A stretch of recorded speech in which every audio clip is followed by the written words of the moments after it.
Bismillahirrahmanirrahim. Assalamualaikum warahmatullahi wabarakatuh. Izin perkenalkan diri, saya Diki Dirmawan NPM 20212020431.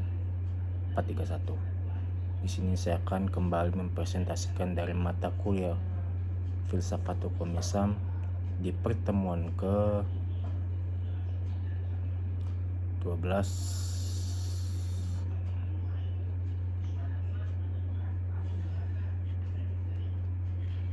dengan materi judul Bangunan Hukum Islam di Indonesia. Divine law atau man-made law sebagai teori hukum. Hukum Islam dikategorikan sebagai divine law karena aturan-aturan yang di dalamnya dibuat langsung oleh Tuhan untuk mengatur kehidupan manusia di dunia. Bila kita perhatikan pengertian di atas, betul-betul menempatkan hukum Islam sebagai entitas yang murni, bersifat top down, dan melepaskan aspek-aspek historis sosiologisnya. Sebagaimana yang dapat kita pahami pula dari kutipan yang saya sebutkan ini, konsep hukum menurut usul fikih pada dasarnya terletak di atas pandangan bahwa hukum itu bersifat keagamaan. Sejak periode paling awal sejarah Islam, hukum telah dipandang sebagai keluar dan merupakan bagian dari syariah. Adapun syariah sebagaimana telah jelas oleh Allah Subhanahu wa taala, konsep hukum seperti itu sejalan dengan pandangan bahwa hukum itu harus bersumber langsung atau tidak langsung dari wahyu Tuhan, yaitu Al-Quran, dan penjelasan langsung dari Nabi Muhammad SAW, yaitu sunnah. Kemudian bila dari kutipan yang saya sebutkan tadi dikaitkan dengan politik, maka itulah yang disebut dengan demokrasi negara Islam. Demokrasi negara Islam atau sifat demokrasi negara Islam ini menunjukkan kepercayaan terhadap supremasi hukum yang suci menjadi sumber otoritas pemerintahan. Peraturan suci seperti inherent memiliki aturan supranatural yang luar biasa, supernatural and extraordinary character.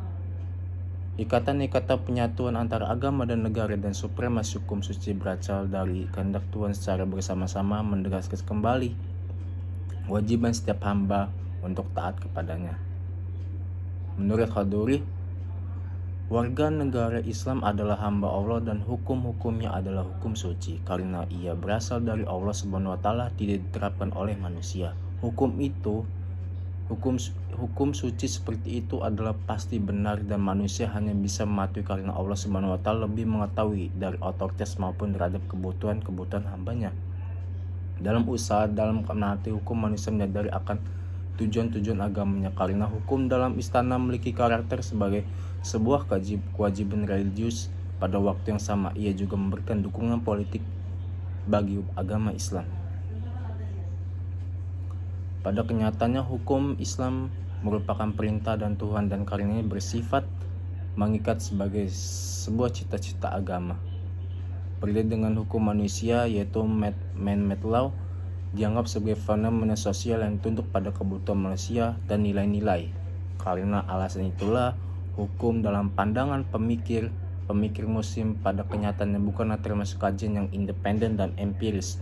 Sebagai implikasi dari kedua faktor tersebut, yakni sifat sucinya dan ikatan yang kuat dengan tradisi-tradisi lama, hukum Islam berkembang menjadi sebuah hukum yang statis yang bisa dianggap menjadi penghalang bagi terjadinya perubahan. Perkembangan hukum Islam di Indonesia sendiri, pada bagian ini relevansi epistemologi hukum Islam Indonesia dengan pembangunan hukum Islam Indonesia dengan pembangunan nasional. Namun sebelum kita lebih jauh membahas persoalan tersebut, terlebih dahulu sebaiknya kita mengetahui apa yang dimaksud dengan hukum nasional, mengapa kita membutuhkan hukum nasional, dan bagaimana caranya kita mewujudkan hukum nasional tersebut. Melalui penjelasan terhadap aspek inilah kita akan mengetahui bagaimana relevansi epistemologi hukum Islam dengan pembangunan hukum nasional. Pembangunan hukum di Indonesia dalam rangka membangun sistem hukum nasional, pemerintah menerapkan kebijaksanaan untuk memanfaatkannya di tiga sistem yang eksis, yakni living law, di Indonesia, yaitu sistem hukum adat Islam dan Barat atau Belanda sebagai bahan bakunya. Ketiga sistem ini sangat berkontribusi dalam pembangunan hukum nasional. Kemudian, tatanan hukum nasional Indonesia harus mengandung ciri. Pertama, berwawasan kebangsaan dan berwawasan Nusantara, mampu mengakomodasi kesadaran hukum kelompok, etnis, kedaerahan, dan keyakinan agama. Sejauh mungkin tertulis dan terunifikasi.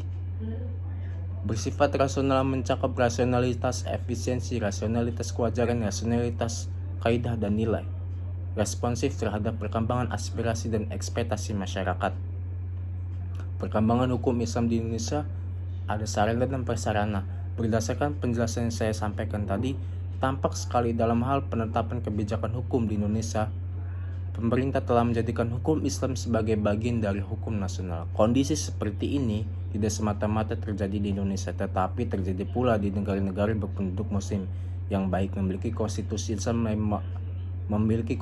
Islam maupun yang tidak memilikinya. Sebagai sebuah sistem hukum atau bagian dari sebuah sistem hukum, ia mempunyai teks tertulis dalam bidang-bidang yang dicakupkan, memiliki lembaga peradilan sesuai tingkatan-tingkatan yang diperlukan, dan mempunyai alat penegak hukum untuk menjalankannya. Mungkin itu saja dari saya. Wassalamualaikum warahmatullahi wabarakatuh.